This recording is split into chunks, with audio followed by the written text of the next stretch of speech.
Setelah beredarnya video pertama kekerasan dalam rumah tangga yang dialami Cut Intan Nabila baru-baru ini, muncul lagi 2 video baru yang diambil dari rekaman CCTV.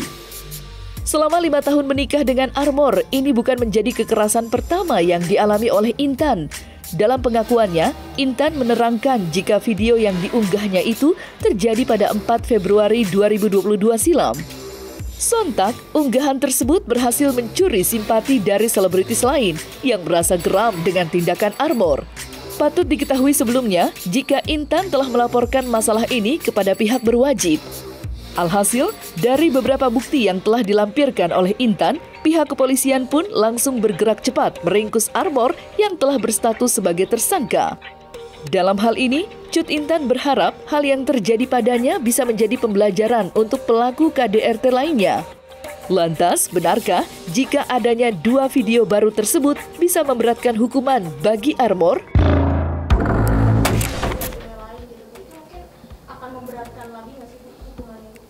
Kemungkinan bisa. Jadi kita akan menunggu petunjuk jaksa lebih lanjut. Karena pemberkasan awal kita sudah selesaikan dan kita sudah limpahkan ke kejaksaan, namanya tahap 1. Nah, tinggal kita menunggu petunjuk dari jaksa. Keluarga kecewa banget sebenarnya tadinya. Waduh, kok diposting lagi. Kita itu diem, nggak ada statement sama sekali. Kita nggak pernah ngundang media, kita nggak ngomong di manapun juga. Tujuan kita bukan kita akan rasa bersalah. Tujuan kita cuma satu, biar memberikan waktu, kesempatan Armor dan Intan bisa saling introspeksi diri, ya kan? Bisa saling koreksi diri. Begitu kan, kita berharap ini bisa selesai dengan baik. Ya namanya gue anak muda ya, anak muda yang lagi labil itu. Nah itulah maksud kita berikan kesempatan, biarinlah mereka saling berpikir, introspeksi diri, mengkaji diri.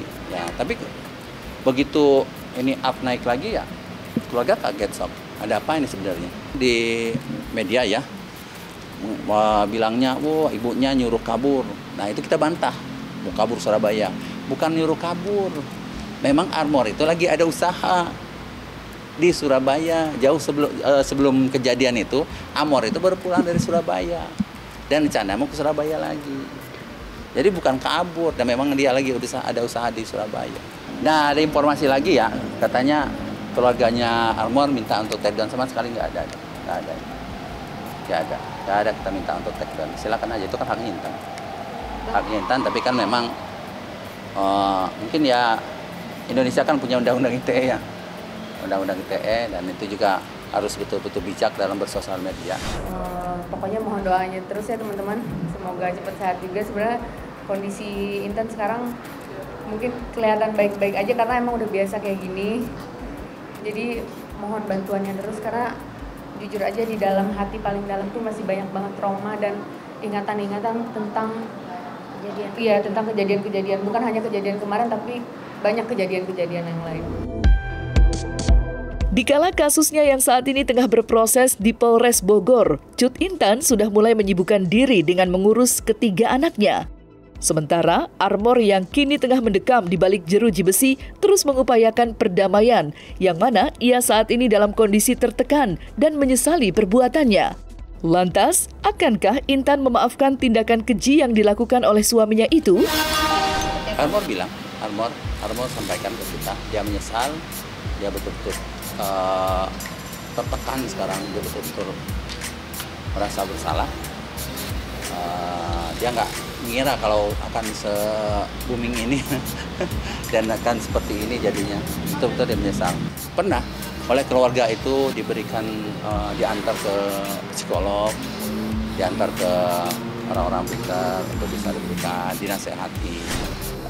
Ada beberapa berita simpang siur di luar sana yang Intan ingin luruskan terkait pencabutan gugatan, itu tidak ada sama sekali. Saya sebagai korban selama 5 tahun ini sudah cukup banyak derita dan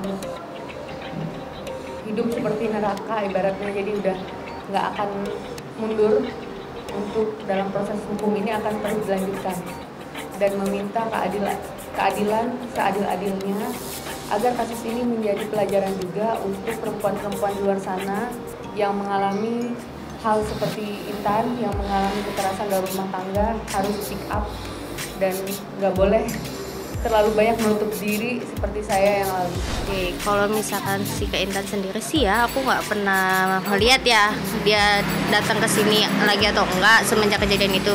Tapi yang jelas kalau misalkan Kak Intan datang tuh dia pasti mobilnya ada terparkir di luar sini. Dari gitu pasti udah ada si mbaknya yang pastinya kan. Cuman kalau untuk sekarang ini udah nggak pernah ada lagi si Kak Intan.